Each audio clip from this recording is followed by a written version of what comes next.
Good evening, everybody, and welcome. And welcome to the 20th big debate in Shanghai, taking on the motion, cryptocurrency is a bad investment.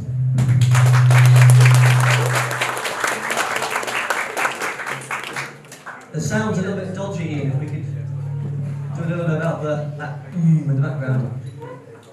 Let's quickly get to know you lot. Hands up if this is your first ever big debate.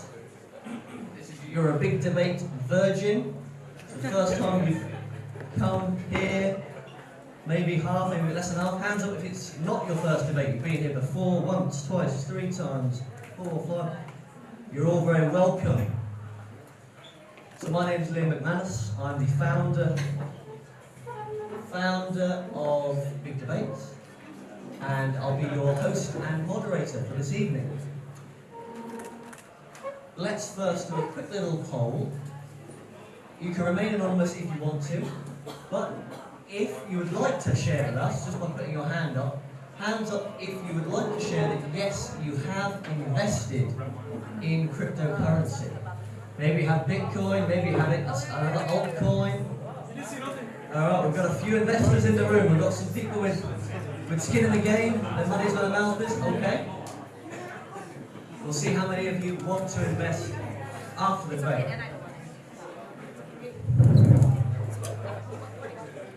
Okay. So I'll quickly run you through how the debate works, and then we'll hand over to our frontline debaters. Ian, just let's work out the sound. Work out the feedback, if we can, please. So how it works is, first you'll all do a vote in 1 second. So that's the WeChat group to get into, to do that vote for the motion, against the motion, undecided. Then we'll have the frontliners do an opening statement, 4 minutes each, uninterrupted. And then we'll have the audience open debate phase where you guys and the frontliners debate each other, ask questions, battle it out, and I'll moderate that period, and then we'll do the closing statements. So, let's all do the first vote. So take out your mobile phones, get into WeChat. Most of you have got WeChat, and there's some bits of paper on your tables, and you can scan this barcode.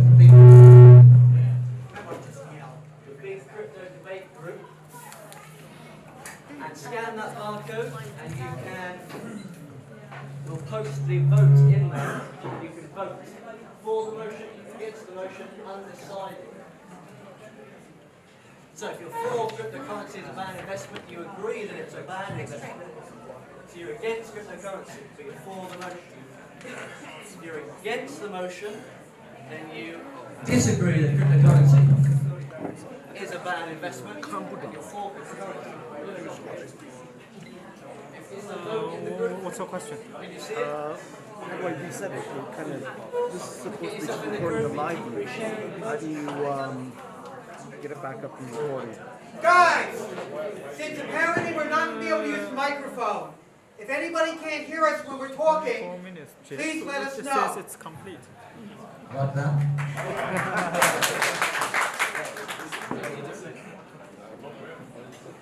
Has the vote been shared in the group? Can you see the vote? Keep resharing the vote because people keep joining it again and again. It's a blue little barcode. You scan the barcode and you choose for, against, or undecided. And then you click on some little button that says send. And then you voted. You can change if you want to. Yeah, I don't know how to reset it. Something, so if that dude's right.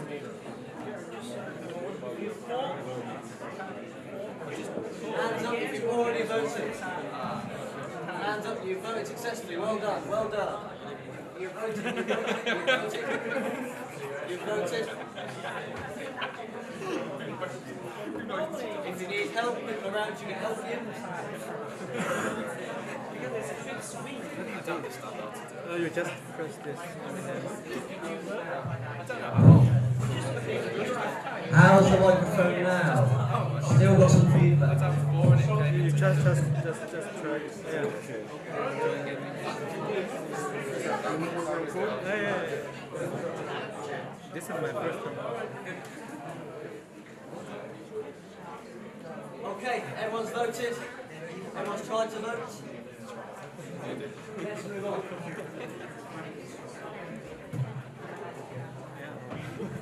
We're having a warm-up or not? Okay. Has everybody successfully voted, yes or no? Everybody successfully voted. Liam, how'd you do it? You're going to click on the blue barcode, scan it, get in there and vote for, against or undecided. You're for the motion, against the motion or undecided. Cryptocurrency is a value investment. For, against, undecided.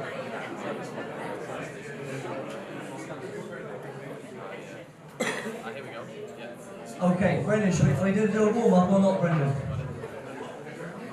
No, he's not here. Not really. Let's do it. Let's do it without. Okay, now it's okay. Alright. Before we start, I want us all to give a big round of applause to a boy called Brendan. He's my younger brother. He's going to spend 1 minute to get us all in debate state. A quick warm-up to get us all in debate state. So give a round of applause for my brother Brendan.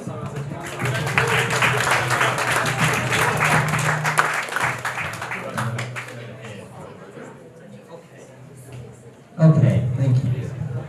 Okay, so I am Liam's younger brother. My name is Brendan. My Chinese name is Hao Gei Li. So what we're going to do, we're going to do a quick warm-up. So everybody stand up. Everybody stand up. We're going to get some energy. We're going to get some energy. We need to debate with passion. Okay. Now everybody take your right hand. Say hi. Hi. And now take your left hand. Say hi. Hi. And now turn to your right. Put your hands on the shoulders of the person in front of you and begin to massage. And begin to massage. That's it.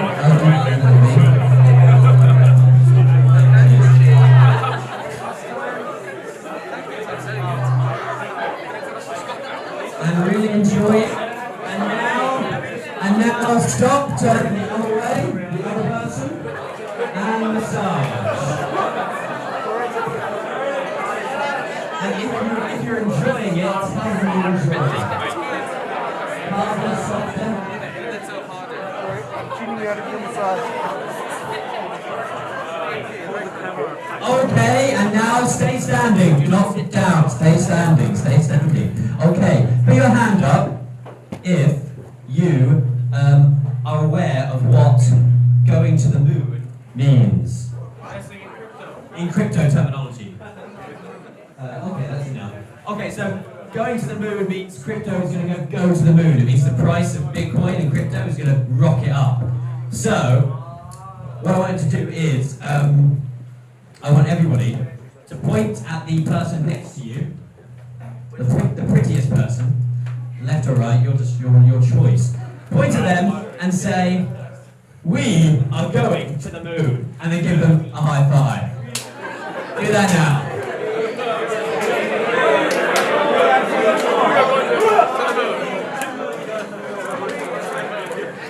And now point at them and say, "You're not going to the moon, I am." And then high five. Do it now.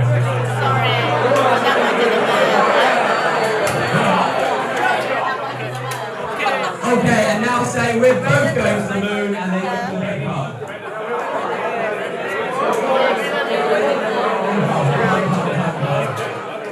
Okay, and now you're warmed up. Congratulations.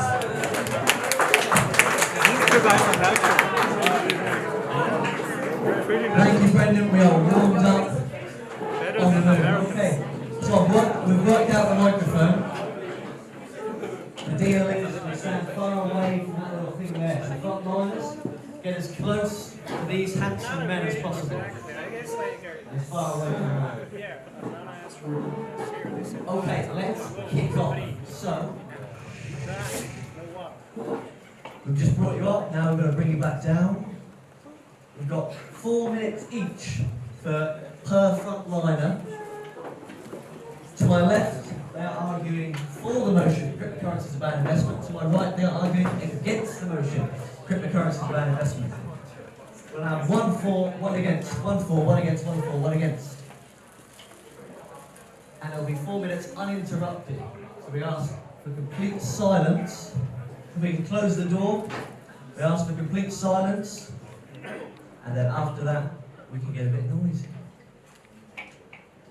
Okay. Who's up first? We have arguing for the motion for 4 minutes uninterrupted. Oh, also, I will ring my bell to give you a 30-second warning, frontliners. And it sounds a bit like this.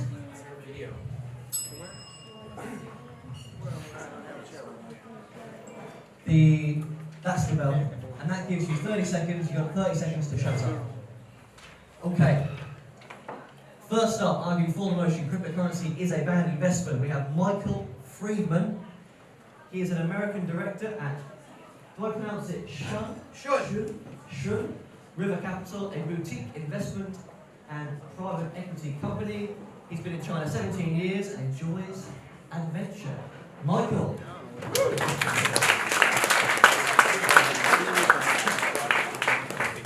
Okay, cryptocurrency is not going to the moon. It's going to the bottom of the Marianas Trench. The actual value of a cryptocurrency is 0.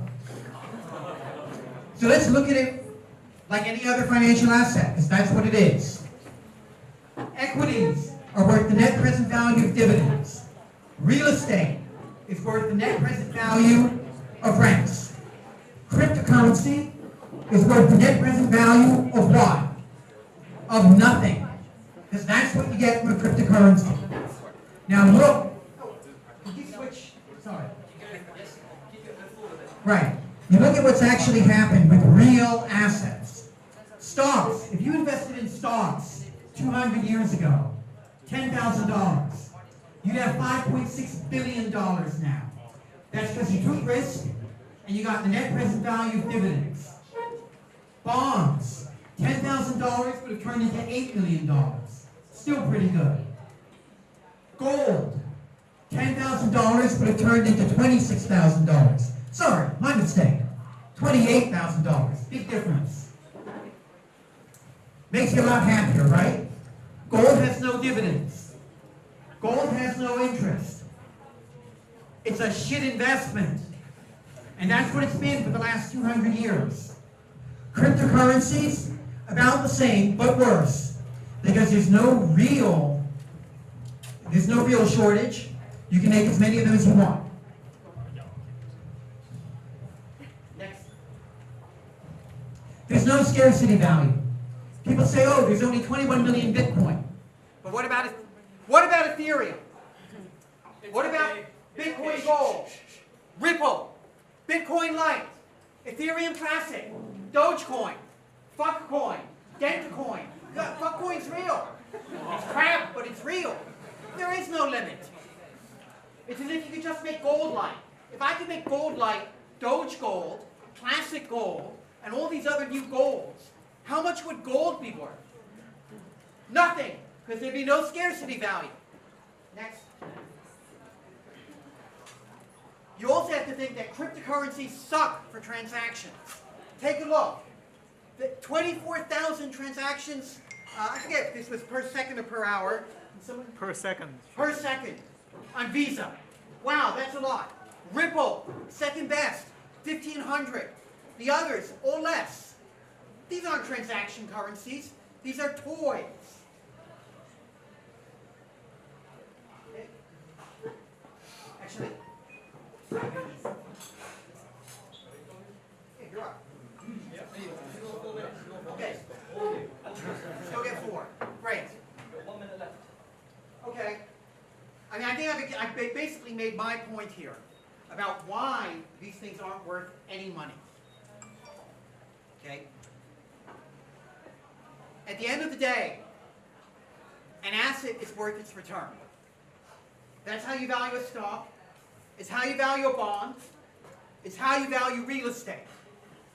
When you look at Bitcoin, does it pay a dividend? Does it give you interest payments? Does it give you rent? It gives you nothing. And that means that fundamentally, a Bitcoin, or pretty much any other cryptocurrency, has no value. And at the end of the day, markets get out of whack. But at the end of the day, they come back to fundamentals. Tulips went up really high. But at the end of the day, they went to nothing.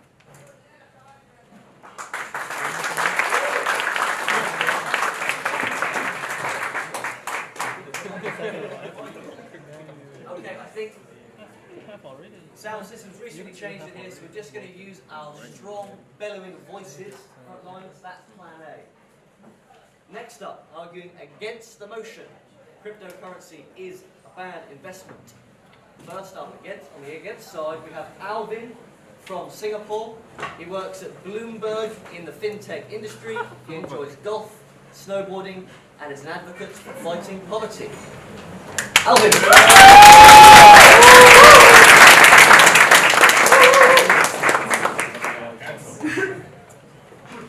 Alright, no, this one, yeah. Okay, hi everyone, so we're debating against the motion. But before we want to do that, I think we should know the definition of what cryptocurrency is. And if you look, it's a digital asset designed as a medium of exchange, uses cryptography to secure transactions, creation of units, and verify the transfer of assets. What is a bad investment? Anything that causes you to lose money or does not reap profitable return, right? Now, the frame of this debate is that we're not here to convince you that you should put all your money and invest in cryptos or whatever currencies right now. What we want to do is actually to share with you what we found and why we think it's a good investment based on its track record, its benefits, its utility, and the future development of this technology. All right, so I'll go to the first point. Bitcoin is actually not only a good investment, but it outperforms the market. If you look at the left chart, okay, you can see it's gone up. Compare that with the benchmark, the S&P 500 companies, 1,000% versus 115% since its inception date. I definitely choose the first one. But your next question might be, why don't you look at the back of that chart where it falls down? And you might be wondering, isn't it a very volatile currency? Now, if any of you are in trading, you might have heard that volatility is actually your best friend. It is opportunity, right? So what I did was to run a backtesting software on 22 of the most commonly traded strategies globally. And what I found is that you can still make 15% return compared to the S&P where you'd actually lose 1%. So volatility is your friend, not your enemy. Let's go to the second point. Okay, the other reason why this is going to go up in value is because a lot of influential leaders, governments, and businesses buy into it. Now, last week, the G20 held their summit in Argentina. The outcome was this. At first, they thought, okay, are we going to regulate it? Then they thought, what are we going to regulate? But right now, it's how are we going to regulate it? And in July this year, they're going to talk about, I want every country to come up with specific, concrete recommendations on how we're going to regulate it. So that means countries are taking this extremely seriously. I have a list of examples that I'll take too much time to go through, but for example, Russia, they want to have a supra cryptocurrency for the BRIC countries. All for it, 40% of the population. BOE governor says it's a great promise, revolutionary. ICEO, we may be stupid for not being first, which leads on to my last point. Can you get to the next slide? Diversification and psychology. Now, a lot of you may have read books on psychology and the idea behind investing. Now, there's a lot of that written on first mover advantage. So, at this point, where there is no concrete regulation, we don't know clearly. We can't clearly define its value, right? A lot of that theory, right, has you have a lot of benefits to being the first mover. And we're not saying to put all your money, all your eggs in one basket. That's not the point of diversification. Diversification is, for example, putting 50% in a property in Shanghai or something, put some of it in stocks and bonds, and maybe 5% in cryptocurrencies. That way, you can balance your risk as well as accelerate growth for your portfolio. So today, we're very excited to tell you these are some of the reasons, and my teammates will also share more reasons, and we'll definitely have counter arguments later on for the proposition. Thank you.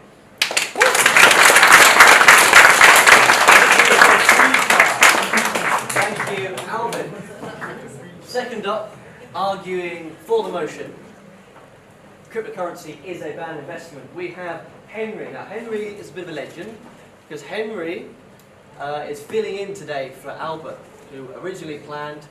3 hours ago, Albert pulled out with health reasons, and Henry is our backup man, and he is from Shanghai, and he's an investor that works in the education field. Henry.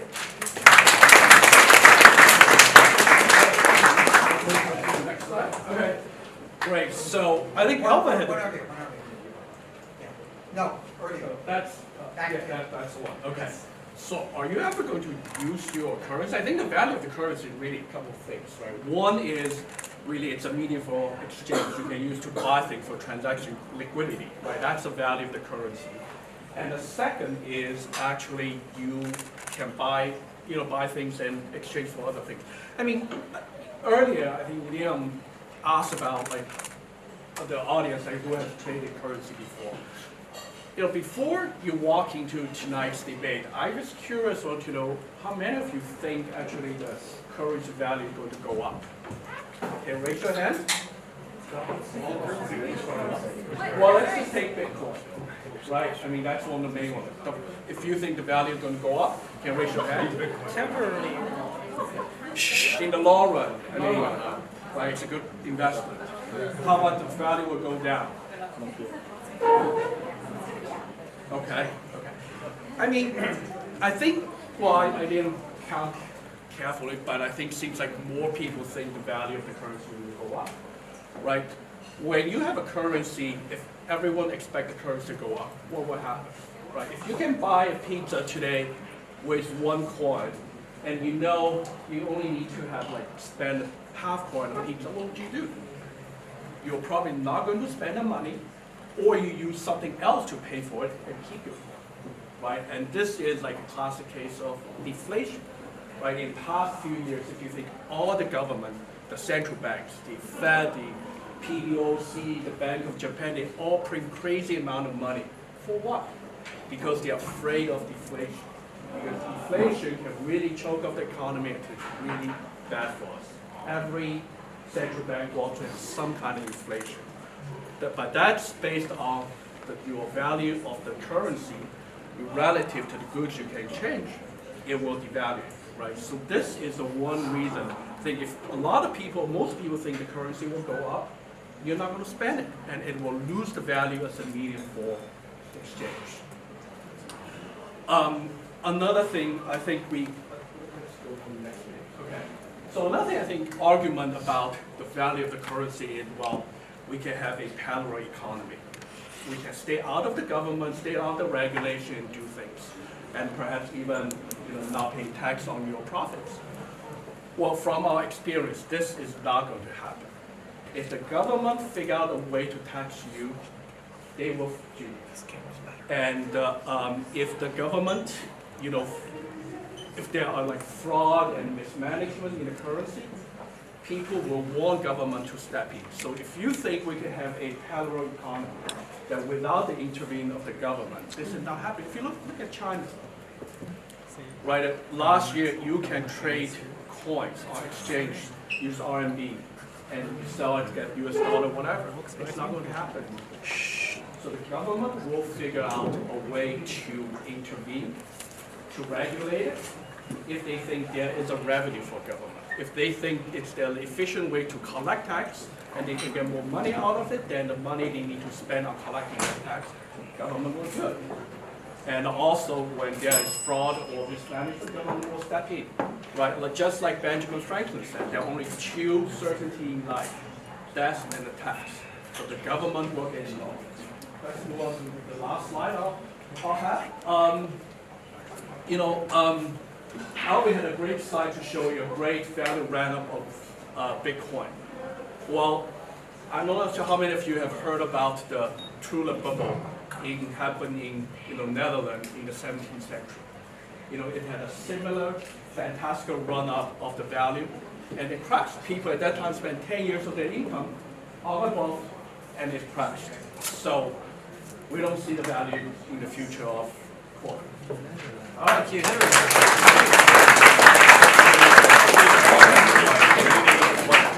Okay, next up, arguing against the motion, uninterrupted, 4 minutes, we have Philip. Philip is American, he's an ex-sailor, he's a crypto investor, and he's also the founder of Shanghai Crypto Meetup. Philip.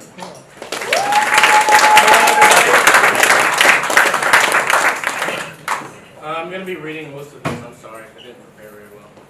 But cryptocurrency is something I'm very passionate about and I believe in wholeheartedly.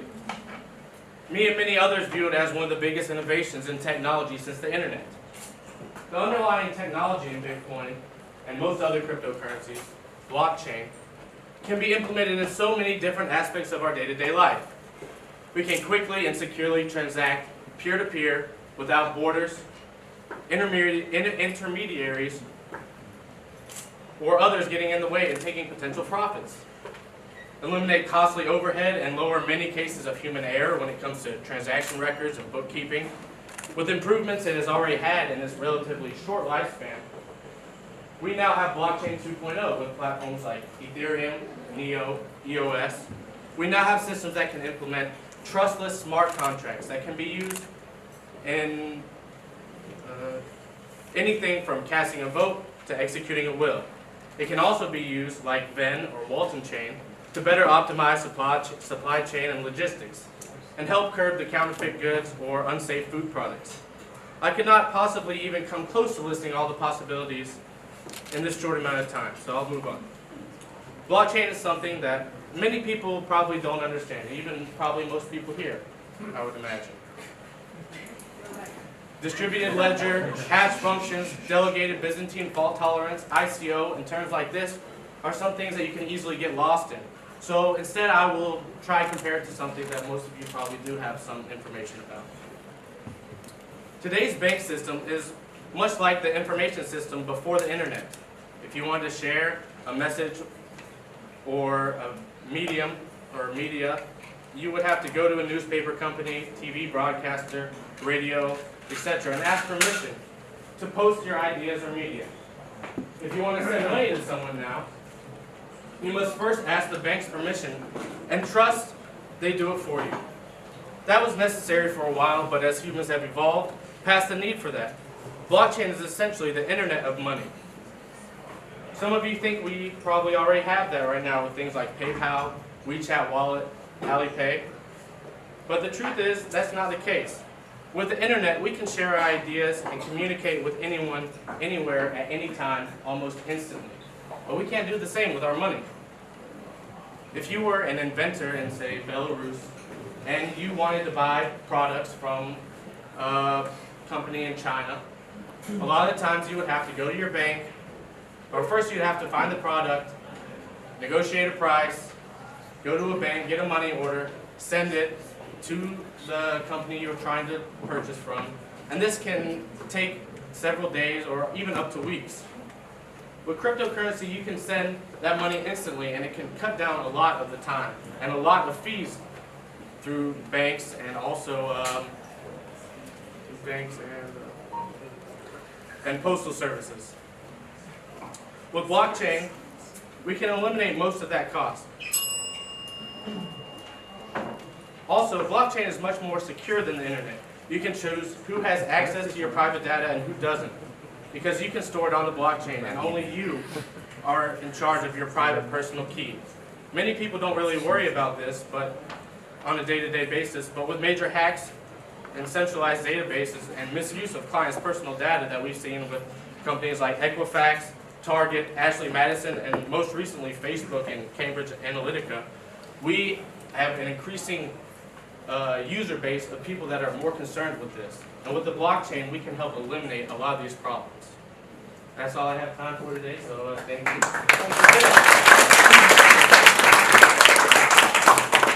Okay. Set up something. I think that's the nature of finance. You need a really high level of security. The second point is, I think the current value for Bitcoin is actually from memory or rarity, because Bitcoin is number one or only one electronic coin before others. But if you got a second or third or fourth, it's rubbish. So it's more like if you become the collector of antique, so that's only one piece is valuable, but the second one is nothing. The third one is I think for Bitcoins, it borrowed the idea from IoT.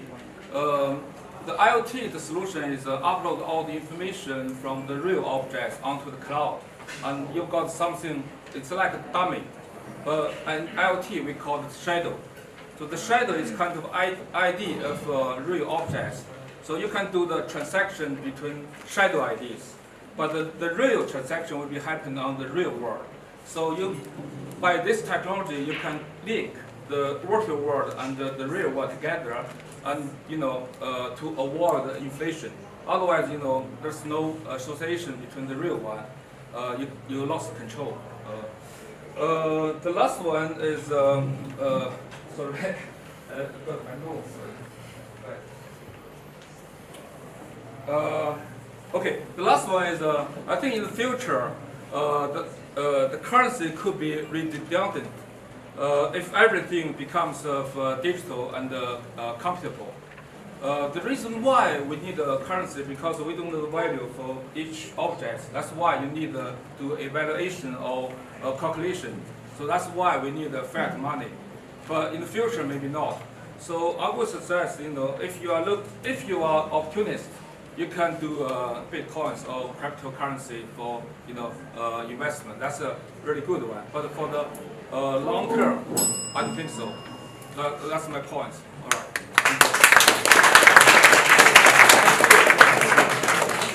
Thank you, Xing. And finally, frontline debating against the motion, 4 minutes uninterrupted, we have a man who calls himself Kim Jong-un, the supreme leader of North Korea and an avid collector/investor of cryptocurrency. Kim!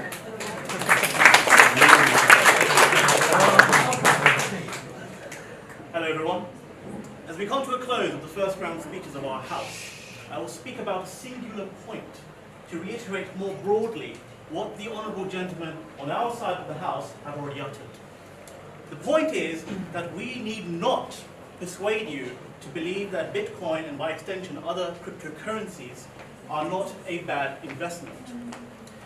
We believe that the results of the last 5 years show enough evidence for you to conclude that it is indeed it is certainly not a bad investment and most possibly a good one.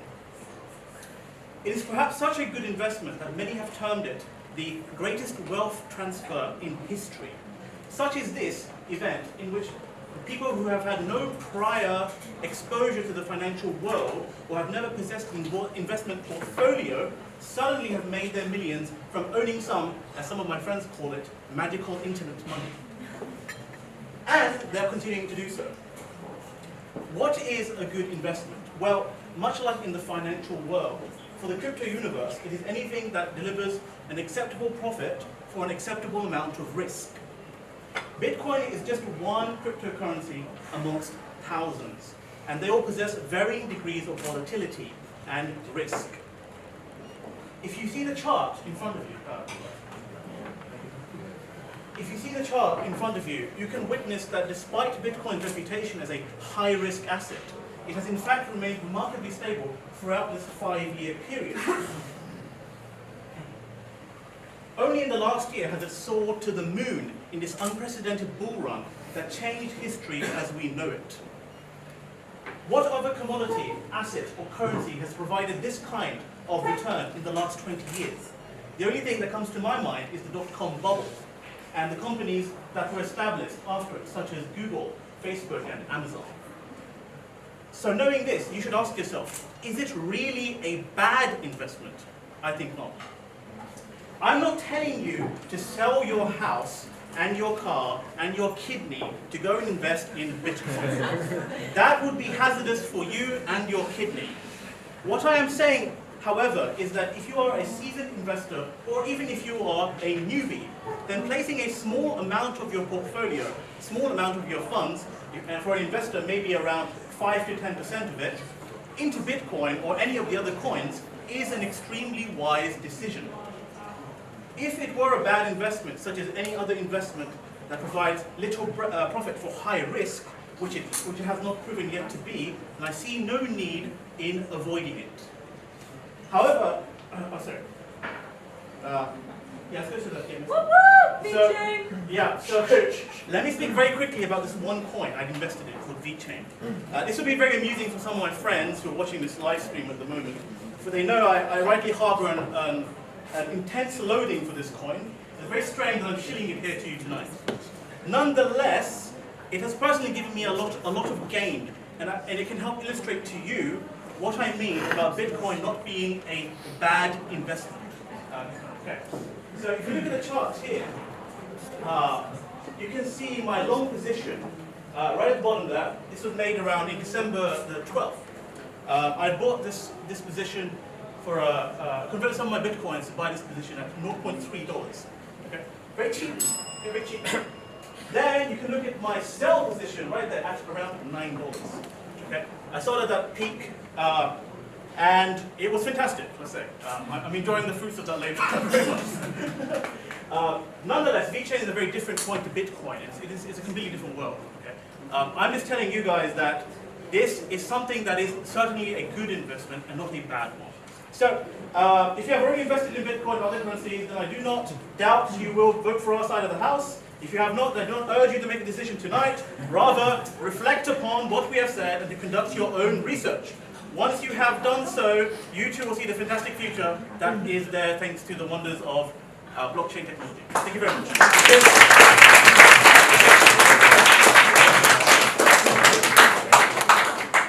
Okay, thank you, frontline debaters.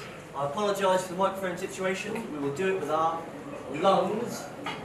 This is a quick round, and you can pass this round if you want, guys. It's just an opportunity for frontliners only. If you think one of your opponents said something, attacked you personally, or said something that was so wrong, you can take it on now. Otherwise, we can move on. Okay, take it on. Nice and quick, though. Okay, I would just like to, where they were talking about the tulip bubble. Alright, who here has heard of the tulip bubble? Alright, who here knows that most of the research nowadays is based off of plagiarized and propaganda? Plagiarism and propaganda. Alright, I got at least one guy back here. Well, pretty much this was a time in the 1600s where a lot of rich, upper middle class Dutch people were investing on tulips just for fun, pretty much. And they would do it often in bars like this, but in the 1600s, so there's a lot more drinking, a lot more women beating going on. So you take what they said about the tulip bubble with a grain of salt. It also did not have anything to do with crashing an economy. The Dutch ended up going much farther in the grand scheme of things very soon after that. And that's pretty much all I have to say about the tulip. The tulip. Do you want to respond on that, or do you want to leave it? Yeah, I would. Okay, take on the tulips for 1 minute, max. Okay, first off, I'm not an expert on tulip investments. So let's drop tulips. .com. Everyone remembers the .com bubble? Or maybe you're too young, you've heard of it. If you did the same analysis that Alvin did on Pets.com, back when they were there with ads all over the TV in the United States with the sock puppet, and going up like a rocket, I bet you get exactly the same result. Fundamentals matter. You can do all the analysis you want with backtesting and all that, but if your strategy isn't based on fundamentals, it's crap. And that's a rule of investment. That's number one. Number two, the idea about governments embracing this. Blockchain is not cryptocurrency. Blockchain may have value. Cryptocurrency doesn't. A crypto yuan is not going to make Bitcoin worth $1 more. In fact, if anything, it'll replace it. Anyway, there will never be a crypto yuan. I can send you money with WeChat. You can send him money with WeChat. It takes seconds. Why on earth do you think the Chinese government would let you send money directly between people and bypass WeChat or anybody else? No government's going to do that. That's China. I should have mentioned this earlier, but we're not going to touch our hosts in this debate. So we don't criticise or let's not bother talking about it. There's many countries in the world that do things and their governments do things we'll focus on America, Europe, whatever country you want to focus on, apart from our hosts. Stay away from that. I'll say it for Sweden, the same thing. They also want intermediaries so they can go. Okay, take it over 30 seconds, then we're going to go into the subject. Okay, alright, okay, so you talked about tech stocks, right? .com. Do you know where the NASDAQ 100 is at right now? Right now. So it fell about 80% at that time. But right now it's 50% above where its peak was. So actually the tech stocks have brought enormous value. The .com situation brought us enormous value that we're using daily in our lives. So there was real value. You talked about NPV, you talked about stocks and bonds valuation. If you buy a bond, it is a sheet of paper. What is the value of a sheet of paper? Nothing, right? It's the value, that piece of paper, it's what that piece of paper does for you. It allows you to purchase more property, right? So cryptocurrency is the same thing. It might be something intangible that you cannot see today, but it brings enormous value. Anti-fraud, anti-identity theft, immediate transfer payments, whatsoever. It gives us enormous values that the governments see. And you talked about blockchain not being part of cryptocurrency. But blockchain is the underlying technology underneath these cryptocurrencies. Look at Sweden's e-krona, look at what Kenya is doing, look at what Kodak is doing. Kodak is using coins to pay for the photographers. They're using the blockchain technology to power the currency, and that's where the value of that currency is. Okay. We've got, let's quickly do, I'm going to tell you what the subtopics are, and then you can think about your questions or your thoughts and how to place them throughout the debate. So the subtopics will be, first one, cryptocurrency speculation and volatility. Second is cryptocurrency and regulation, not to do with our hosts, but to the rest of the world. Then we'll bring then the future uses of cryptocurrency, then cryptocurrency as an alternative to national currencies, then anything you want to ask, say, shout after that. So that's, put that in your mind. Okay. So, focusing on cryptocurrency speculation and volatility. They're two different words. Maybe this side wants to lead off with, you've already spoken about it quite a lot, there's the speculation, you relate it to the tulip stuff, so the speculation makes it a bad investment, and you mentioned Dogecoin, Fuckcoin, so these coins make it a bad investment, that's your position, right? Okay, actually you guys take on Dogecoin and Fuckcoin. How can it be a good investment if you've got coins that mean nothing like those coins? How can it be good? No one is holding a gun to your head telling you to invest in Dogecoin and Fuckcoin. It's ridiculous. Ridiculous. That notion is ridiculous. Okay? Bitcoin is the first coin that came out and is the most successful one. Why? Because it's got a legit idea behind it. That idea is a value, a transfer of value from fiat currency to Bitcoin, like gold. Okay, that's what it's become, and you can see the utility there. Something like Dogecoin or Fuckcoin or Shitcoin or whatever. All of those coins don't have any use, and you can see that very clearly. Okay. So can I pin you down? Pick a percentage. Doesn't have to be perfect, but what percentage? There's thousands of cryptocurrencies. Yes. What percentage of those coins do you think have real value? Not so many at all right now. Give me I like numbers. 5%, 10%, 50%. I would wager. Okay, there's about 5,000 coins. Yeah, about 1 or 2%. 1 or 2%. I would say about yeah. Okay, stay there. You probably agree with that, right? I would agree that 1 or 2% have an argument for value. Okay. I think the arguments are wrong for all of us. Got it. That's it. We've got some clear positions. Okay, keep talking about cryptocurrency is still a good investment, even though 98% of it is rubbish. So the onus is on you to do some research. Okay? You can't just rely on the name of the coin and think, okay, I'm going to invest in this. There are white papers. Okay? There are teams building these coins. They have social media. They have interactions with the outside world, outside of the cryptocurrency world. So you have to do your research and have a look. I'm a very big ICO investor, initial coin investor, and I go through my day just wading through all these various coins. I'm just going to quickly explain what an ICO is, for those who don't know. An ICO is a coin that is not yet a cryptocurrency. They're launching, they want money to become a new Bitcoin or a new coin. That's an ICO. Keep talking. Yes, correct. And I spend my day going through these ICOs every day, looking at what is good, what could have potential value. Right now, this is the Wild West. Okay, we don't know what's going to happen in the future. All we can see is what's going on now. And now there's a lot of coins that don't have much value, but there's a lot of diamonds in the rough that have immense value. Immense. They can change the world.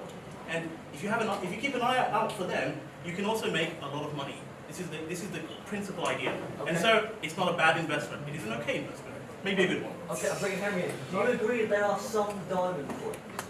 Well, I agree with what Mr. Kim is to say that you need to do research. And the research, what are we going to research about? Research is to find an intrinsic value in the asset, right? So let's back to like the NASDAQ. Why NASDAQ is at its peak again? Because you have companies like Google, like Facebook, they are or like Apple, like they're producing billions or hundreds of billions of dollars of profit, and they can return that profit to shareholders if they want. And this is where the intrinsic value of that asset comes from. 20 years ago, why the NASDAQ bubble crashed? Because the failure of the company with no income, with no revenue probably. So, and that's why the company crashed. So you're saying... So it's maybe 1%, there's some intrinsic value, but you have to find it. There is some, so you kind of agree on that then. There's a bit of agreement, there is So some you have to value. do the research really well. So you kind of agree. Well, I think every asset you can find value, but you have to find it. All right, do you want to move us forward? Yeah, Kim Jong-un. Kim. I never knew Kim would have such a British accent, do you? It's completely fake. No, just one question, because you said you look if they have value, you're looking for the diamonds. What is it you think gives them value? Good question. Right now, it's very hard to know.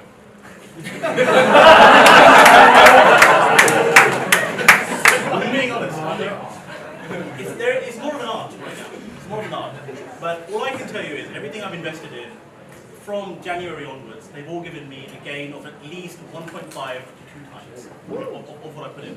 That's a guaranteed gain that you're going to get now. Okay. Whether those gains will come later depends on the market. It depends heavily on the market. Right now it's very speculative. We don't know. But if you keep an eye out, if you see how things are developing, if you look at charts very often, look at the news, look at social media, you will see very clearly which ones are rising and which ones are not. Okay. So the onus again is on you guys. You guys have to check it. Can I respond on that? Just jump in and then we come back to you. Especially the real guaranteed gain, is that cashing out and going into fiat currency, or that's a gain into Bitcoin? I mean, how are you measuring this gain? Right, so the question is, the motion is cryptocurrency a bad investment? So if we're going by this term, we have to say a good investment is something that will give you some profit, an acceptable amount of profit for an acceptable amount of risk. So considering that you can get 1 to 2 times from just investing a little bit in an ICO, I say that's a good profit, a good investment. So it would go back to fiat. But you're into what? Are you cashing into dollars or are you cashing into? So that's up to you. That's up to you. You can go into fiat, or you can go to Bitcoin, Ethereum. It's up to you. The exchanges give you a lot of options to go from to do that. So me personally, I go 70-30. I take some of my profits out into fiat, keep the rest into the coin. So what's the difference between this and gambling in casinos? Well, what's the difference? What's the difference between that and the stock market? It is not much. If you look at the charts, There are lots of differences. Okay. Take on this. So to go to your question and your answer. Anybody here know what a pump and dump is in penny stocks? Pump and dump is, I buy a lot of the penny stock, a stock that's going for say 2 cents a share. I then put out fake news about what a wonderful company it is. I also do a bunch of transactions with people I know in order to pump up the price. It used to be a penny. Now it's 50 cents. Now it's $1. Now you get a bunch of stupid people ready to buy it, and you sell it all fast. You may not get it all out at $1, but you get it out at 50 cents when you bought it at a penny. There are people who spend their time looking for pump and dumps. Oh, they're doing the pump and dump on this equity. I'll buy it at 2 cents, and I'll sell it at 50 cents before they get to the top and dump it. Okay. If you time it right, you make a lot of money. It doesn't make penny stocks a good investment. Let's just quickly. And that's what you're doing. Just hold on. Do you guys accept that pump and dump happens in the crypto world or not? Yes, almost certainly. There's a bit of agreement there. So Almost certainly it take it happens. on then. There is no way you can avoid it. It happens not as much as we would like. Really honest. It happens a lot. It happens a lot. Honestly, I'll say, I participated in a few myself. You join a group, they give you the times of when to pump, they give you the time when to dump, you do that and make money. But this is not the prime focus of cryptocurrency and the blockchain itself. Okay? These are just some coins that have this idea behind them. VeChain, the one I just invested in 3 months ago. Not at all, not at all. It still retains a lot of value. It's about $3 now, and it's going back up. The company itself is based in China. They've got a partnership with BMW. They're contracted by the Chinese government.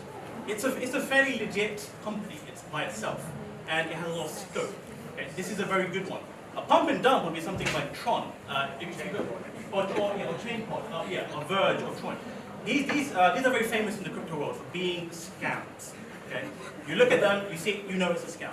Okay, we make that distinguish very, very clearly. And again, the onus is on you to research and find out what is a good investment and what is a bad investment. Cryptocurrency itself, not a bad investment. Pretty good. Okay. How to differentiate between a scam and a legit one? Similar question to before about how do you know what is how do you get like, the 2% what are the advantage? signs that you look for that it's going to be a scam? Okay, I'll give you an example. Okay, for example, there's a coin, all right? I agree, 99% of the coins are fake, right? And they use celebrities, they use social media to pump it up, build a hype, and they run off with the money. Very common, so you have to be very careful. We're not saying you got to invest in it. But how do you determine its real value? You have to determine what its utility is going to be. What is the coin used for? For example, this coin in New York is going to be used to raise funds to help this hotel grow. There's actual collateral behind this coin. Now this coin, if the hotel does well, the coin does well, right? So you have to look out for what is the purpose of this coin. If it can't give you real value, what it's really trying to do, then it's obviously very shady and you should steer clear from it. But if this coin is to use to help Kenyans purchase milk from each other, then you know this is going to be highly adopted and it's going to be really I've got a question. What's the difference between this and stock? I mean, equity is the same as what you say. Sounds like. Just quickly. Okay. So stocks, again, stocks, companies, revenue, earnings, right? There's real value to, they're making a product, right? Now, for currencies, cryptocurrencies and all that, and FX or precious metals, again, it's all intangible. How do you determine the value? The economic health of the country, the confidence the country has in so all these, the confidence, what it's going to be used for, the benefits and all that. Yeah. Okay. Before we go to the next subtopic, I want to ask both sides. I think you'd agree that cryptocurrency is in some sort of bubble right now. To the 99%, because even the fuck coin is some of those are going up, right? So is there agreement here that there's a little bit of a bubble that will burst at some point? Yes or no? Well, I think it's a huge bubble, right? Huge. You have to ask the question, what's the difference between equity and Bitcoin? But is there a bubble that will burst? Hold it. Do you agree there is some sort of bubble going on? Yes or no? If there was a bubble, yes, and it's gone. The bubble's finished. You're saying it's finished? Yes. You're saying we're still in it. So there's some sort of bubble bath going on here. What's going on? Hold on. So, am I correct in understanding that you guys believe, the bubble is in now, and it's about to burst, and crypto is in forever, and you guys believe the bubble might burst later, but crypto will survive and go through it and keep being strong, like it has in the past? Yes and no. Is that how I get it? It requires a nuanced answer. It's a very complex issue. So if you look at the chart that I showed you, the original Bitcoin. The original Bitcoin. Yeah, here we go. Okay. So if you look at that massive spike in December, that's a bubble. Okay. That's the bubble right there. That massive spike. Bitcoin was $19,000 at that time. Okay. If you had Bitcoin and you sold at that time, you're a very rich person. Okay. But no way one is that a pump and dump. No way two is that any sign that the bubble is continuing now. The bubble's finished. Now Bitcoin is about $8,000. Okay, it's gone back to its 50% of the price. So that bubble is now gone. It's gone back to a very stable market where the price. So why it's not 80 or 8 or 80 cents? My friend, Why it's 8,000? My friend, that takes time. Okay. I know you're very eager to make money, but it takes time. Tell us why a Bitcoin is worth $8,000 and not $8. What is your argument? Why is it worth anything at all? Exactly. That's my question. Well, it owns up. You can put Bitcoin in now. You can cash out later, and you'll make money. So why can you do that? Can you answer that question? This is a faith-based argument for an No, investment. it's worked out well for me. It sounds like the Bernie Madoff. Everybody who invests with Bernie Madoff. That's how I look at this. But it's freedom. I have extra money. I can invest what I want. That is investor, is it? I want to get benefits, some bubble, even bubble. I get out money. That is invest, is it? And I just want to ask them, how do you guys make the value? How do you guys make a real value about the coins? Why are governments so concerned about cryptocurrencies? And Good question. what is the advantage That leads us on to compared to other investments? Okay, that leads us on to unique property. That leads on to government, not our host nation, but governments around the world, regulation. So, let me go to, so, regulation is a thing, and currencies get regulated, and stocks get regulated, but it looks like at the moment that cryptocurrency is difficult to regulate because of the nature of the decentralized nature of the blockchain. Does this make it more valuable as an investment or less valuable as an investment?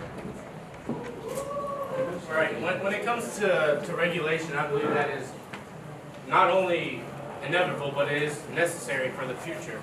Because of all these scams and pump and dumps that we've already talked about.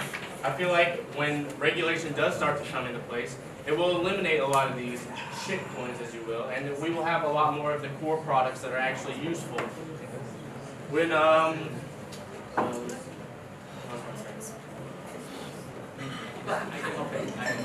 Jump in. How do Okay. Why are governments afraid?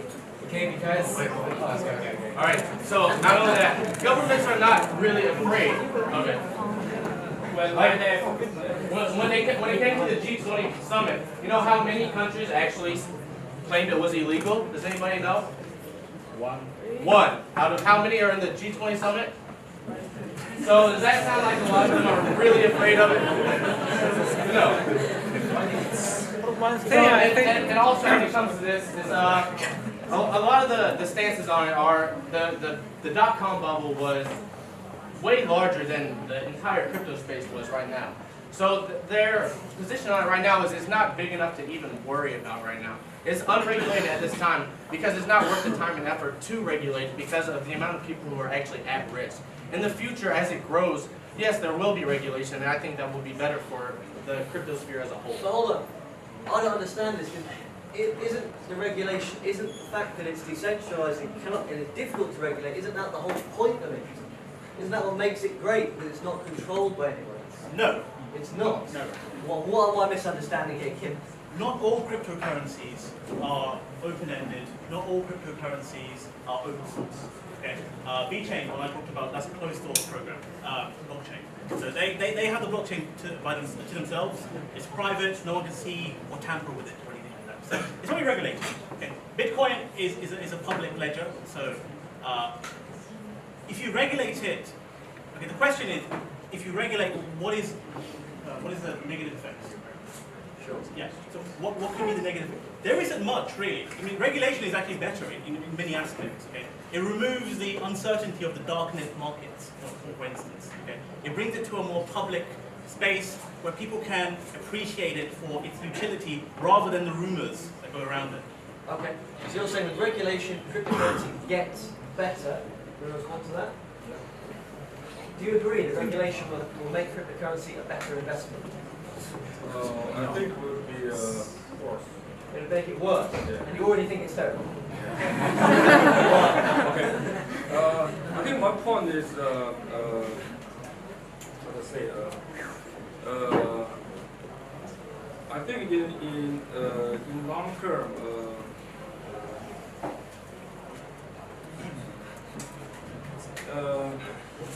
what's this question? Why is it better not to regulate it? Regulation. And the way to regulate it properly. So they are using the old one to regulate the new technology. I think that's maybe it's not for the future. Of course, it's not a good investment. Think about the traditional finance. They've got a hierarchy, tier 1, tier 2, tier 3, to protect your benefits or advantage. I think that's a really important system for any currency, including cryptocurrency. Jump in. The very important thing about regulation is, I mean, you can basically use it for capital flight or money laundering. Just because a certain government says, now, okay, we don't want to regulate it, or because you don't want to forbid it. I mean, do you think it will stay like that? I mean, let's say one day there's going to be a very big case that cryptocurrency has been used for capital flight or money laundering. Do you think it can change governments to say, okay, we have enough, we need to stop that? Okay. Just quickly, Albert, then you jump in. Okay, so yeah, the government, okay, they're afraid of, yeah, this capital flight, money laundering, fraud, and a lot of these things. But actually, cryptocurrency, or the technology helps in that. It actually helps in terms of, your first point was laundering, right? Actually, the technology makes the audit trail even more stronger. So right now, I can even identify. Right now, initially, people did it to purchase drugs. But now that there's a study actually, because of all that transaction, it's so transparent. When governments study it, they can understand who is the one doing it, and they can control it better. And the reason why they've all not put a ban on it, only one has put it, because they see the value in it. They're studying those things. And when they regulate it better, all right, for example, why do they want to regulate it in Japan or wherever? Because hackers stole $500 million in that exchange, right? And they have to study and make it better. Like, for example, they have to put multiple signatures before people can draw money. So hackers have to go through many levels before they can hack it. So they're all studying how they can actually protect the system, how they can use and leverage on these benefits. So it's definitely going to come. It's going to be the norm. But how are governments going to study it and protect it? And that's why in July they're going to come up with specific recommendations on how to do it. Okay. Quickly say we've got 2 minutes to the break. Since 2008, I agree with a lot of what you were saying, Max, but the governments have printed more money in the last, in a year than they have throughout 200 years. Then they're just printing. And I agree with the fundamentals, but it's a different time now. And so what kind of concerns me is, I think Bitcoin could be used as a hedge against currency.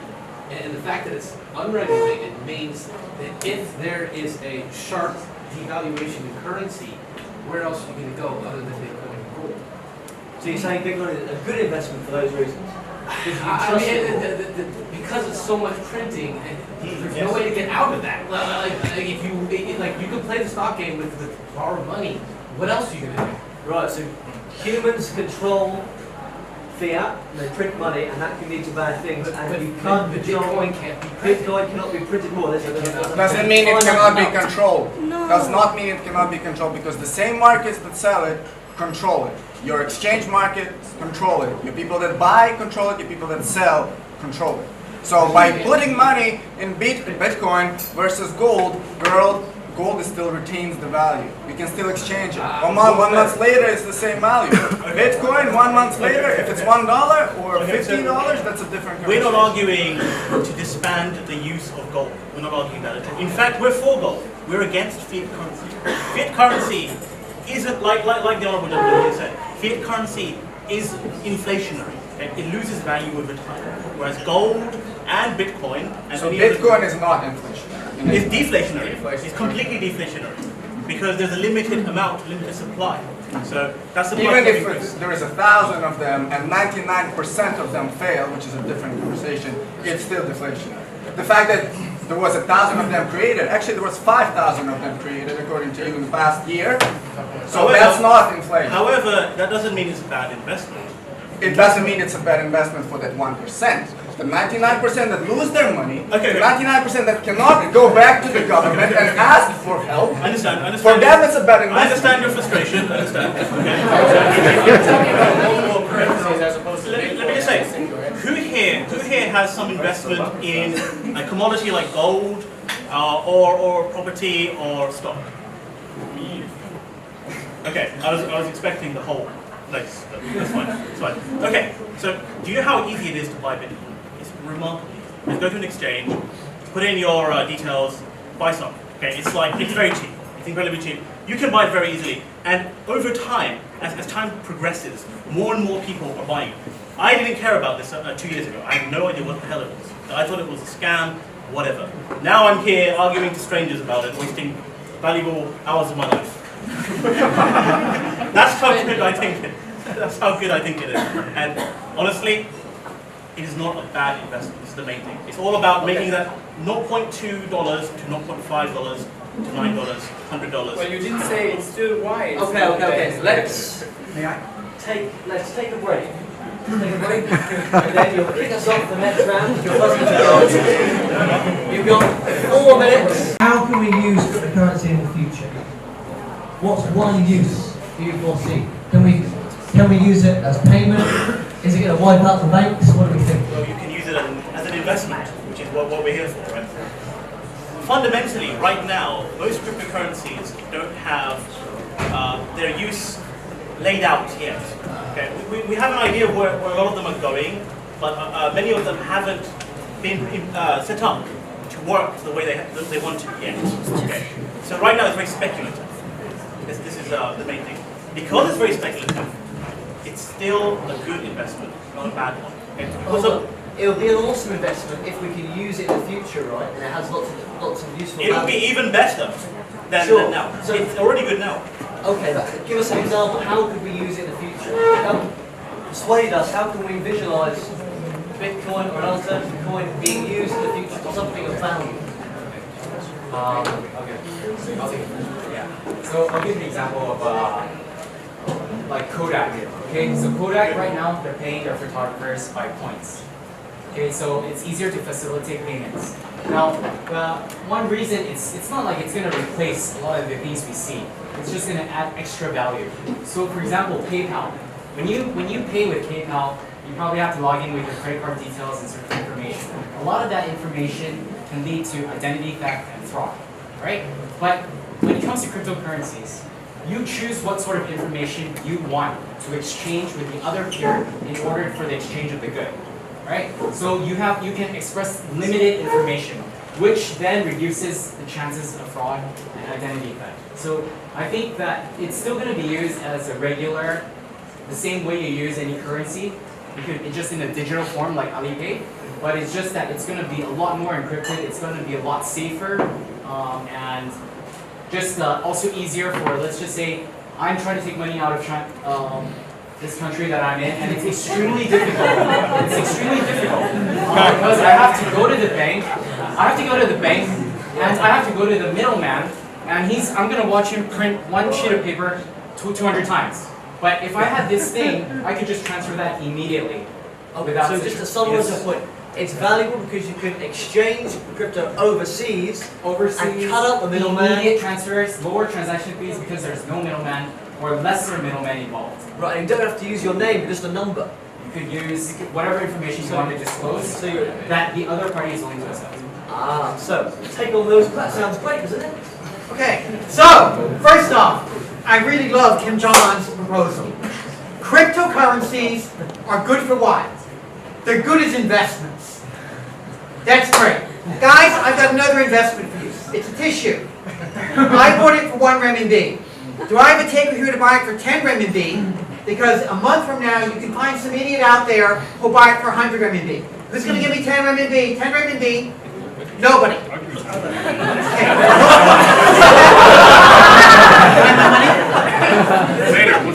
Yeah, right. Guys, I have a crypto tissue. You buy me for 100? People are doing it. Where's the blockchain? Sorry, I'll make a chain out of the paper.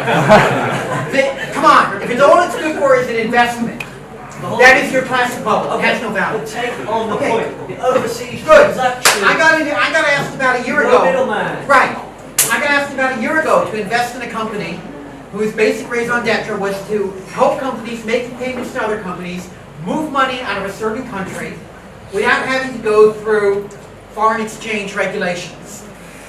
I said no, because I said it's pretty stupid to invest in a company whose basic idea is to evade the law. He said, we're not evading it, we're going around it. It's a commodity, it's not illegal. I said, yeah, I'll walk away. 6 months later, they were shut down because that government basically said, you know what, we're not idiots. And so, no, I'm sorry, it doesn't work. Finally, Kodak coin has not been launched. So Kodak is not... It has been launched. You can buy it now. Okay. How many photographers are taking payment in Kodak coin? How many? Yes or no? I don't think you're going to find very many, because you know what? You give me a Kodak coin, I can't use it to pay my rent. I have to convert it to dollars. Okay, on that point, but in the future, you think that you would be able to use it to pay your rent? Why would my landlord want a Kodak coin? He's not a photographer. A month after the dollar was invented, not everyone was paid in the dollar, were they? The whole Continental Army was paid in the dollar a month after the dollar was invented, and storekeepers were taking it because they had to. But normal people weren't. Yeah, the Continental Army, that was the Army of the United States. They're not normal people. They're one segment of the population. They're a pretty damn big segment. The whole country was mobilized for war. Everyone's Fighting the British. everyone's a soldier. And we won. A big chunk of the country Maybe America. was, or they were supplying the army. Who has an argument for the future uses? Who can present us something that they think is positive future use? Positive. So I think my future children and my future grandchildren will pay for their school fees using cryptocurrency. And because the idea is with believers believe that cryptocurrency is new money and paper currency, fiat government currency, and banks are old money. So my question to the positive side is, why are banks so bad? The idea is crypto will take over the world, and they'll do it at the expense of banks. They'll kill banks. Why do we need to kill banks? Tell us. Crypto's going to kill banks. Why do they be dead? I'll give one example. Do you agree that it's dead? It will affect their business to a certain extent. Do you agree that banks should be replaced by crypto? That's not the goal. That's not the goal. It's not. Not the goal. It's your goal, but not your goal. No. Okay. Okay. Can you tell us why you want to kill banks then? Yeah. Why do you want to kill Well, banks? we touched on it earlier, but banks. Put your hand up if you like banks. Okay. Okay. So banks. So now it's at $4. Stock price or? So this is the stock price. It gives huge fees on exchanges, on transactions. There's nothing you can do about it. A third of the world, no one here because we're very lucky, but the poorest people in the world are cut out of the entire money and banking system because banks can't make money from poor people in Africa. Crypto will save them because crypto will bring banking to those poor people. Okay. Crypto will save Africa. Will it? Absolutely not. Why not? Because there are better solutions. For example, M-Pesa is a mobile banking solution or mobile solution for moving money around, very much like WeChat, except SMS-based, being used in a lot of, I believe Kenya, I'm not quite sure which countries in Africa, but over multiple countries in Africa. And it's simple, and it's easy, and it works on a dumb phone, doesn't even need a smartphone, unlike anything you can do with Bitcoin or cryptocurrency. Okay. It's a better solution. Okay, so it works on a phone. So does cryptocurrency. On a dumb phone that cannot be programmed, that does not support apps. It works on any phone. It works on my phone now. If you have a wallet, I can send you some money. Right? But I don't have a wallet on a non-programmable Right, phone. so the wallet is just an app. It's very simple. But poor people don't have phones that support apps. Well, you haven't met very many poor people. You haven't met many people who make $2 a day who think they've got phones that support apps. Most people these days in the world have a smartphone. That's a fact. No. Not people make $2 It's not a a day. fact. No. Why is that not a fact? Well, the fact that we make a lot of smartphones doesn't mean everybody has it. When people in Africa cannot afford food, it's not only in Africa. People in China cannot afford food. People in Europe also cannot afford food. When they cannot afford food, they don't have a phone. Period. If your requirement for them is to have a phone to have BitCurrency, then you're missing out on. Okay, So what you're saying is a lot of people have that's fine. That's fine. It's cheaper. That's They can fine. buy it for $10 now. That's fine. But you're assuming they won't have phones later. That they're going to be phoneless for the rest of their existence. As technology improves, as our societies get richer, we're going to be more and more in this technological bubble that we are already in. It's going to get more and more bigger. It's going to erosion upon our lives. So eventually, we will need cryptocurrency or some form of currency that is digital to replace the obsolete currency. Is If WeChat work, why do I need crypto? You're not in control of your And the bank can take it away from you at any time. Is it like? It's always the hardest. Okay, let's go on to your point. Glasses are a question to estimate. Guys, cryptocurrency is still a kind of currency, right? If you don't admit that, you're gonna say white horses are not horses. That's extremely stupid. Currencies based on the currency is released by central banks. Central banks release currencies based on their gold reserve. Right? Not anymore. We have fiat currency Cryptocurrency is gonna save Africa. Come on, still 40% of the African people don't have smartphone. They don't even have electricity or water. What's gonna save Africa? Infrastructure and one belt, one road.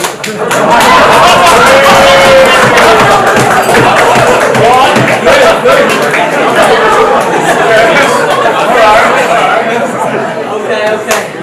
On the other side of the coin, do you see the American dollar saving Africa? Has the American dollar saved Africa yet? It's what? No, it hasn't. The question was, has the American dollar saved Africa yet? No. No, so your argument is that crypto won't is equally invalid. You don't know what crypto will do in the future, except crypto is the evolution of money. We've gone from Neanderthal man kind of currency the government can just print, manipulate, and take away. I mean, what's the most used currency for drug laundering and doing illegal shit? It's USD, US dollar. US dollar. So crypto is the evolution. Crypto is the Homo sapiens, the race, so to say. And I don't know if it will save America, but it is the next thing. Anyone who denies that, keep doing it. You're going to be pulled But there's one point against that, which is every currency is backed up by a GDP or by some other countries who have done an investment, so that there is actually a certain value in reality, whereas cryptocurrency, what is the value of cryptocurrency? That's a fantastic point. Let's have a quick look If at I were to sell a Bitcoin to anyone in the room for $8, who would buy it? Oh, I would, because I can resell it, because there is out there. Okay, so there's value right there. There's at a minimum $8 value, at a minimum. That doesn't make it a good investment, though. on some level value can be defined by supply That's an and demand. arbitrage. It can also go beyond the monetary value of something. Now, the key point that you just mentioned was that most of the currency we have is backed by the GDP of a country and the gold reserves, etc., etc. Right. The country that shall not be named definitely doesn't have real data on how their GDP really is. So that is a crock of bullshit. Well, that's not true, because there are exchange rates, and if the GDP of the US would going down, we're not talking about the US, would we're lose talking its about value. We're every talking about country, every every currency. currency. That's just an example. Okay. The next There's topic. no gold in Fort Knox. It's also the gold being backed on gold is really pathetic as it is. Like there's no gold in Fort Knox or anywhere else. That's But there is an economic power within the country which is backing the currency. I say even now, world is spreadsheet. Even Oh no, that's a little bit off. Okay, everyone just relax. I know cryptocurrency is a very personal topic to a lot of people. I want to go to your point. Can you just Give us a female voice. So you're talking about your point is that gold doesn't work as a backup for a currency. Our governments aren't honest enough to tell us what the real reserves that we have of gold are. We don't need it. Right. So your It's point. pointless to argue money backed on gold. So take on We need this. a new currency, is what I'm saying. I just want to say, like, when it comes to currency, we don't like, Canada sold all its gold reserves, Canadian money still worth something. We all know that gold don't back up our money. It's a belief system, and who has the monopoly on the belief system? Our governments do, and their central banks do. And this is my argument why Bitcoin, any big currency, will not replace normal currency. Because our governments, the most powerful entities in this world, will not relinquish their rights to manufacture money. They're not going to let Bitcoin or some decentralized currency take over and take away their power over you and over their own countries and economy. They're going to latch onto that even harder. But they already have Ripple. They're going to latch onto that even harder because they can print, as we said earlier, they can print all the money they want. That's their power to do it. Everybody believes it, and it works. Nothing's going to change that. Hold on. Nothing will change that. We've naturally moved on to the You next can have subject. bit American dollars, but you can't have bit. Hold on. Hold on a second, Kim. Hold on, Kim. We've naturally moved on to the next subtopic, which is cryptocurrency as an alternative to national currency. Is your point that you think crypto won't be a good investment because governments will stop it if it's not in their interest, or do you think it should be? Do you think government should stop it or they should not stop it? Well, that's what we want to know. the question was about. It's It's not not in their talking about interest. replacing money. So I'm saying it won't replace money because of this reason. Is it a good investment? Anything that gives you a return on your investment is a good investment. Thank you. Yeah. Global So, trade. I'm not saying it's global not a trade. good investment, The but I don't whole- think it's going to do what you believe it's going to do. All global trade depends on the US dollar. I mean, that is how global trade works. The US economy is the biggest economy in the world.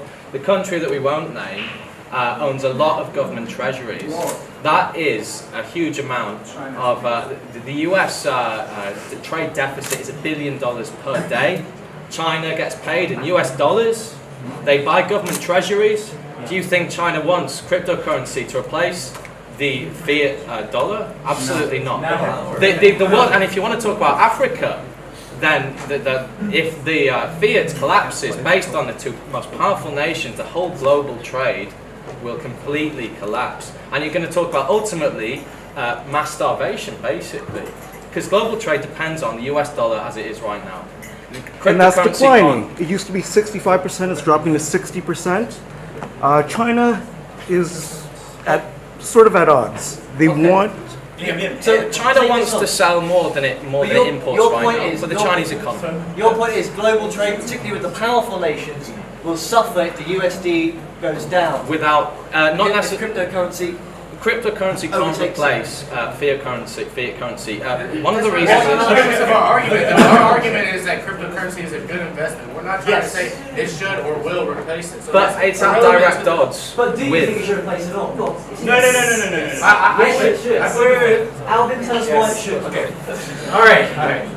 Okay, so I think all of us we live in a certain age where we haven't experienced extreme inflation. All right. Germany in World War II. All right. Singapore, World War I actually, yes. All right. And Venezuela right now. That's why they want to go into big cryptocurrencies. Why? Because they print lots of money. And they keep printing and printing and printing until the value of your dollar, you could hold a basket full of currencies. And that basket is worth more than the actual currency. Because governments can keep printing money. There is unlimited supply. The US treasuries, the US, they can print and they have $1 trillion in debt, right? But the value of it is based on sheer confidence that the US will repay their other countries' debt. So, Arvin, any kind of currency. Hold it. So, on that point, you're going to come back to it in a second. I wanted to see something for the audience. In 3 minutes' time, the full debate phase will finish, and we'll do closing statements. One frontliner from each side will have a 2-minute uninterrupted closing statement, and one audience member for the motion and against the motion will come up and do a closing statement for 2 minutes. Is that person you? Have a little think about it in 3 minutes. I'll ask the volunteers. Take on that point. Okay, so Venezuela is going to launch the petro cryptocurrency in order to evade U.S. sanctions. With Russian help, because Russia wants to see if it works. But the U.S. That's only one of the reasons. Excuse me. But the U.S. has already said that anyone who trades in the petro is violating U.S. sanctions against Venezuela. So nobody who cares about doing any business with the U.S. financial system is going to touch the petro. It's already dead. Okay. Disagree? Firstly, I just want to say, the crypto universe is a very complex entity. By saying that we all believe that cryptocurrency will replace fiat currency, that's false. Okay? A lot of us actually don't care. Okay? Many of us are just in it for the investment aspect, which is just to make some money. That's literally it. And because of the motion, is it a bad investment? Well, no, it's not, because it makes money, right? As the gentleman here said. Right. Regarding currency itself, replacing currency, this is something that's an ongoing debate, even between us. So you can just see, Alvin went ahead and he said, yes, it's going to be a currency. I said, no, it's not going to be. Okay? Even between us, it's a debate. Okay? And it's not an important debate yet. Okay? What's more important is it a bad investment? So I want to get to finish before I get interrupted. One last question for this. You buy crypto because you think it's going to go up. If crypto ever reaches the top, you wouldn't keep buying it. You wouldn't bother to hold it because you get nothing for your money. You'd sell it, right?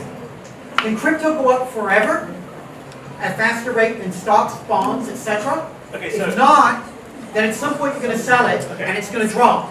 So at what point does that happen? And why isn't it already at that point? Okay, so you're oversimplifying it again.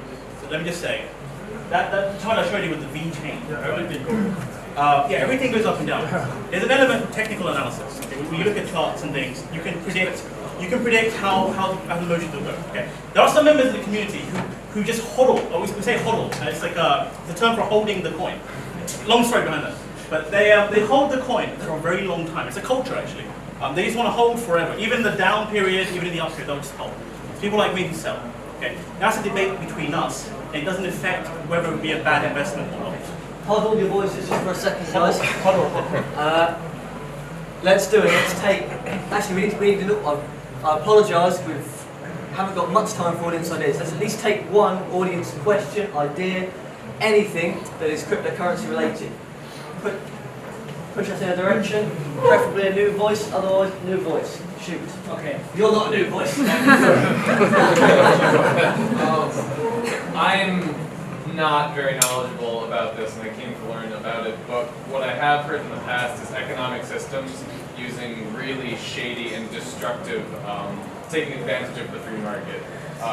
You mentioned pump and dump, insider trading, all these shady things that take advantage of people. What is to prevent that from happening with Bitcoin? How do you stop people, a few people or people who are insiders from taking advantage of the masses? That's why when I was talking about earlier, I feel like it's very important to the future of it. I don't think that's something that we should be afraid of. I think it's something that we should embrace and accept, and we shouldn't fight against it. There are some people on the more anarchist side of it that are completely against it, especially in the community, and those tend to be the loudest voices. And I don't think that they're particularly the majority of them. And if they raise it illegally, they're forced by the government to return the money back to the investors. Yes. So that's the kind of things that can protect the investors, and that's what is needed. Okay, the time has come. We're going to take volunteers from the audience, 1 for, 1 against, 2 minutes uninterrupted closing statement on the motion. Cryptocurrency is a bad investment. Frontliners, decide who the one person will be. Hands up if you would like to come up and argue for the motion. Cryptocurrency is a bad investment. Hands up for the motion. I've seen you, sir. You're booked in. Hands up if you'd like to come and argue against the motion. Cryptocurrency is a bad investment. I've seen you, ma'am. You're booked in. We start with the frontliners. We start with the audience members. We finish with the frontliners. Your name is? Dimitro. Dimitro. Quickly get up and maybe come to the table. Dimitro has 2 minutes, uninterrupted, arguing for the motion. Cryptocurrency is a bad investment. I'll use the bell. Dimitro.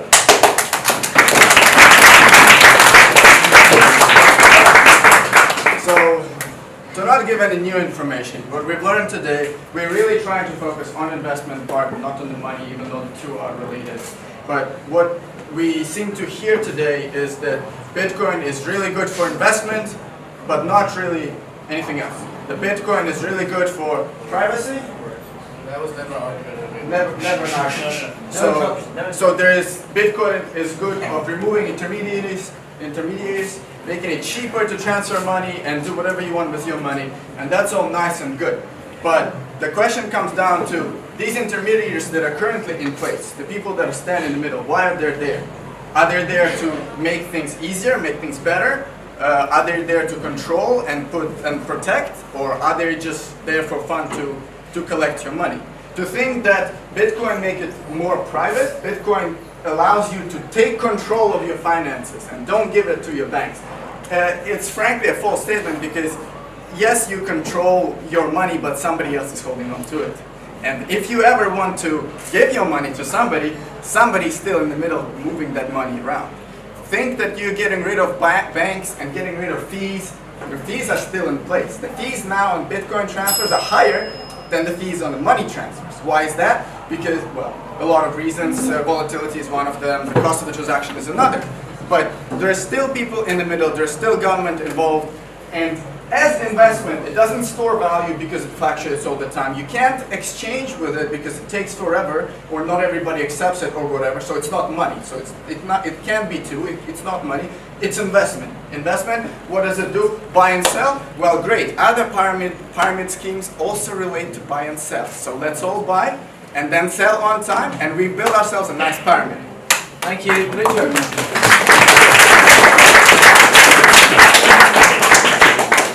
And audience member against the motion, your name is? Cricket. Yeah. Okay. Cricket is giving an uninterrupted 2 minutes against the motion. Cryptocurrency is a bad investment. Cricket. Okay. So I think that it's easy to make money. You can all get pretty creative in ways to make money, but in this day and age, we have a lot of problems around the world, and so our value is not just monetary. When I think of cryptocurrency, I don't just think of value in a way to make money real fast. Like, I'm all about VeChain.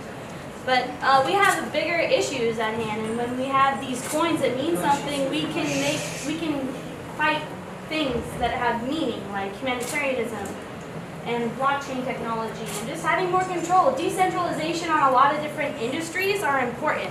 Many different industries need to be decentralized. There's too many 1%ers that have control of everything. So I think in the grand scope of things, like, I'm a millennial, we're all about change. Like, these coins have a lot of, you've got to fight through the coins, you've got to work through, see which ones have changed. But like, the more important coins that we're investing in, we're investing for the meaning behind it, not just monetary value. Like changing the world. This technology is going to change the world. That's more important than just monetary value. We're investing in change. So I'm all about cryptocurrency, decentralization, and making a change in the world. Not just making money. Like, it's bigger than that.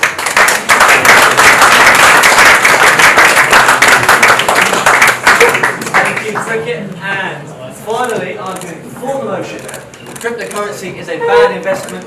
We have, leading us off, it's Michael. 2 minutes uninterrupted. Michael.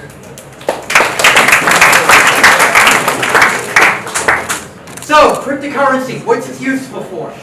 Investing. That makes an awesome investment because it's useful for investing. I love circular arguments. The idea that it's an inefficient market and that you can buy and sell at the right time to make money, I will believe. But that doesn't make the cryptocurrency a good investment. It makes a particular strategy, like a momentum strategy in stocks, a good investment. Fine, maybe. But for every dollar he makes, somebody else loses a dollar. And if you're going in there and investing in these cryptocurrencies and starting out now, you're probably going to be the guy losing the dollar. Understand his strategy, understand where his excess returns come from. They come from the other people in the market. We heard about crypto, we heard about Kodak coin. DentaCoin's also out there, the coin for the worldwide dental industry. A whole bunch of other coins like that. It makes me wonder, I'm old enough that I remember when we had the idea that there was supposed to be one currency across all industries. Gee, how dumb we were. Or actually, maybe that makes sense. Look, at the end of the day, you put crypto on a pair of tissues. I have crypto tissues, the coin of the worldwide tissue industry, and you make money out of it. Anyone want to buy kitty? You can invest in CryptoKitties. And people have put $28 million now into investing in the company behind CryptoKitties. Good investment, I think, right? Wrong. Sorry. It's a horrible investment. Save your money. Don't do it.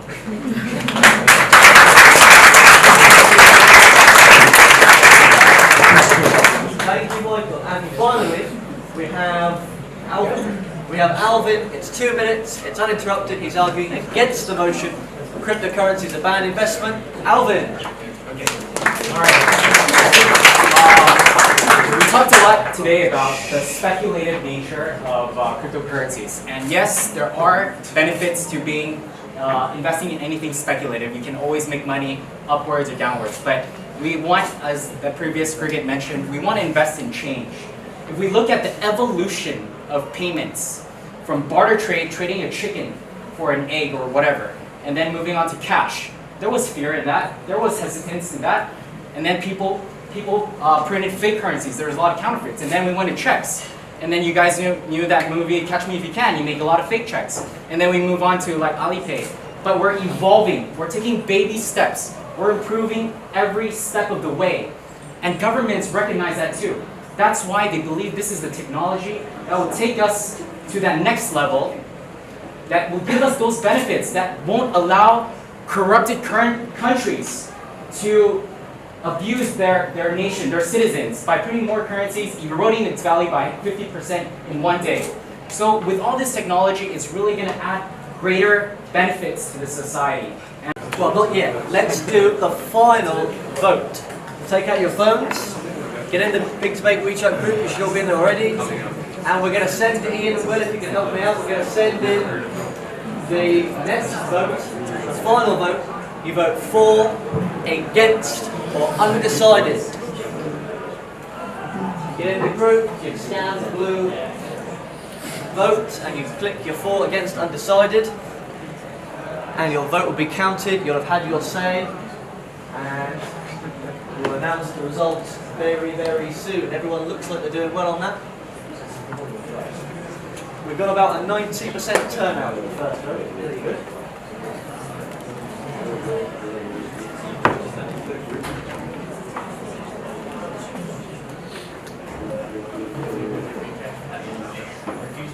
Okay. Will and Ian come to the front and start counting the votes, and we'll announce the votes in 3 minutes. So in 3 minutes, I'm just going to talk for 3 minutes, and then we'll announce the votes. You come up. Oh, you mind for it? Okay. Just before you start talking, you've got what to say. Just give me 3 more minutes. We'll announce the votes in 3 more minutes. Firstly, I want to give our brave, where's he gone? Our brave frontline debaters a round of applause. Thank you very much.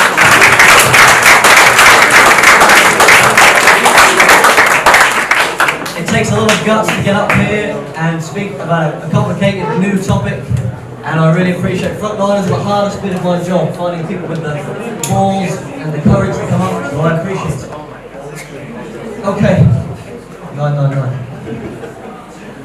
Hands up if you're in the Big Debates WeChat group. There's 2 of them. One's full with 500, one's got about 80. Great stuff. If you want to be in it, contact me and I can get you involved. It's announcement only, so no chat is allowed. We have a creators group where we come up with emotions and we talk about topics and we talk about nonsense in there too, but the emotions are decided in there, and so anyone is welcome to join that group and get stuck in. Just let me know. And we have Big Debates in Leicester in the UK. My second younger brother, Isaac, he runs that. And then tomorrow they're doing the UK should legalise cannabis. A debate we won't do in this country. And in Big Debate Shenzhen's been going on for about 6 months now. There's their Trump debate picks. So that's great. If you want to host big debates in your home city or your home country, do it. We're going global. We're going to be better than Bitcoin. We're also on Facebook and YouTube. Oh, hold on. This is the next big debate. And the motion of the next big debate is, it's in here in the Camel, it's the 25th of April, and the motion is 2 words, God exists.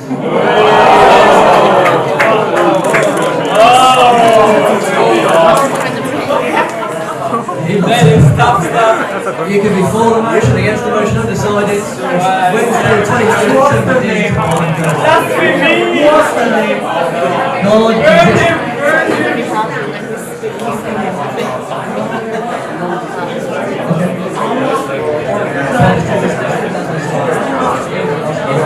Okay. The results are ready? Almost ready. If you want to be a frontliner for God exists, let me know on WeChat. For and against the motion, hit me up. Okay. The results are in. We'll first type in the first vote, and type in the final vote. You'll see who's won and who's lost.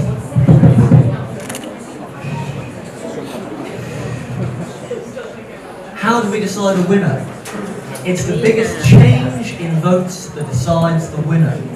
So from the first vote to the final vote, it's not necessarily which side got the most votes numerically, it's about the biggest change from the first vote to the final vote. Just unplug it and replug it. It's about the biggest change. So, that is who decides the winner. Let's have a look at the first vote. For, we had 39% for the vote, 30% for the vote. Cryptocurrency is a bad investment. That's just under a third. The computer's giving us a little bit of tension here. 70%. 33%, that is mega tight. So 36% or 37%. Undecided. All to play for. First undecided, good idea. Undecided is 19%. Lots of changed minds already. Where did the votes go? Where did the votes go? Let's take a look. Against, we have 4, we have 3%, 37%, which means that yes, we have a bigger number for